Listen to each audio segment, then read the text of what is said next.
အခုကချားကောင်စစ်တက်ကြီးခြီတက်လာနေတာပါ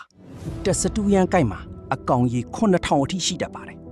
အများစုကတစ်ပင်တွေကိုအတွင်းထဲကနေအပြင်ဘက်ထိအကုန်ဝါးစားပစ်ဖို့စိုင်းပြင်းလာကြတာပါတစ်ပင်တွေကလည်းသူတို့ရဲ့တစ်ဆေးတွေနဲ့ပိတ်ဆို့ပြီးကာကွယ်ရေးပုံစံလုပ်ထားတတ်ကြပါတယ်ဒါပေမဲ့ဒီမာရန်တီတစ်ပင်မှာတော့သူ့ရဲ့ကိုယ်ပိုင်ကာကွယ်ရေးစနစ်ရှိနေပါတယ်အဲ့ဒါကတော့လူသက်ပိုးကောင်များ assassin bugs ပါပဲ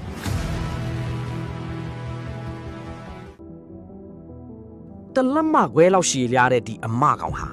တူမရဲ့ရှေ့ခြေလက်တွေမှာတစ်ဆေးကိုတုပ်လိမ့်ပြီးလက်နက်အဖြစ်ပြောင်းလဲအသုံးပြုပါတယ်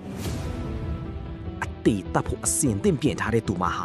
တစ်ပင်ကိုကာကွယ်ဖို့ရောက်ရှိလာပါပြီဆွဲဆောင်မှုရှိတဲ့လူတပ်မားလေးရဲ့ရက်ဆက်တဲ့လက်နက်ကလွတ်မြောက်လမ်းမရှိပါဘူး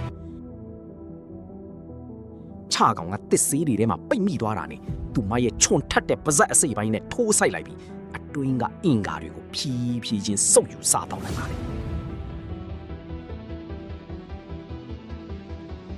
အမဲလိုက်စရာသားကောင်တွေအများကြီးရှိနေတဲ့အတွက်ဒီတစ်ပင်ဟာမိသားစုတစ်ခုတည်ထောင်ဖို့အကောင်းဆုံးနေရာပဲဖြစ်ပါတယ်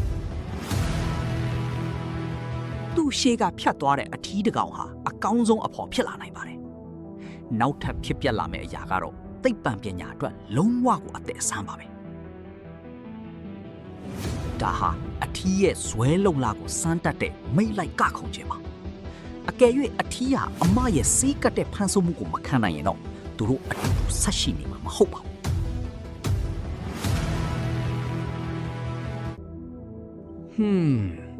အမကောင်ဟာအထီးကိုသဘောကျသွားတဲ့အတွက်တစ်ဆေးကိုသူမရဲ့ဝမ်းပိုက်ဖျားမှာတီးတီးချာချာတုပ်လိမ့်လိုက်ပြီးသူတို့ရဲ့ဆက်ဆံရေးကိုခိုင်မြဲအောင်လုပ်ထားလိုက်ပါတယ်